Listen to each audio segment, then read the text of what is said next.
Kuidas luua Moodle'is õppijale võtit, et ta saaks kursusele siseneda? Selle toimingu sooritamiseks ava kõigepealt oma uurimistöö kursus. Nagu siit pildilt on näha, see siin on minu uurimistöö kursus. Järgmiseks vali osalejad. Nii.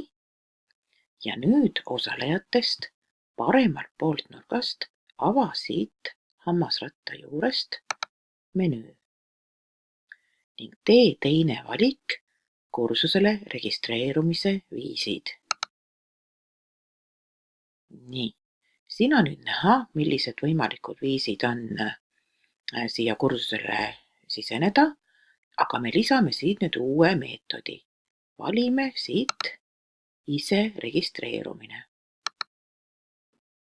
Nii. Panen talle siia uue nime, panen selleks nimeks näiteks 2019, et see on sellel aastal ise registreerumise loodud võti.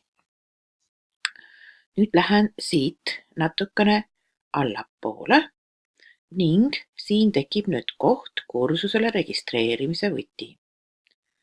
Klõpsan siin taga olevale parooli peale, pliiatsi peale ning sisestan siia võtme. Võtme ma valin loomulikult ise oma soovi järgi ning vajadusel saan seda võtit ka muuta. Mina panen siin nüüd oma võtme siia sisse. Kui ma soovin, siis ma saaksin seda siit ka siit silmast kontrollida.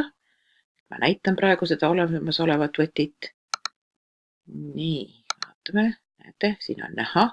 Panin sellise ajutise võtme siia, võite ise igaüks välja mõelda, millise võtme te parasjagu valite. Panen ta nüüd siit silmas kinni. Nüüd lähen siia nüüd allapoole ja kontrollin siin, et roll oleks siin õppija. Siis saab õppija vajalikke toiminguid teha.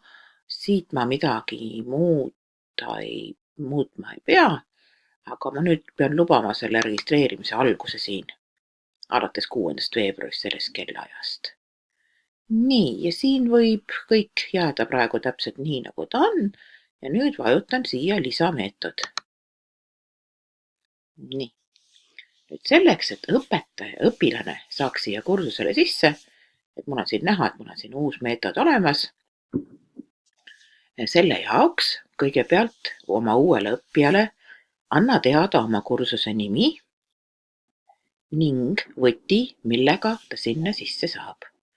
Õpilane otsib Moodle'is selle kursuse ülesse, sisestab võtme ja nii ta ongi juba kursusele registreerunud.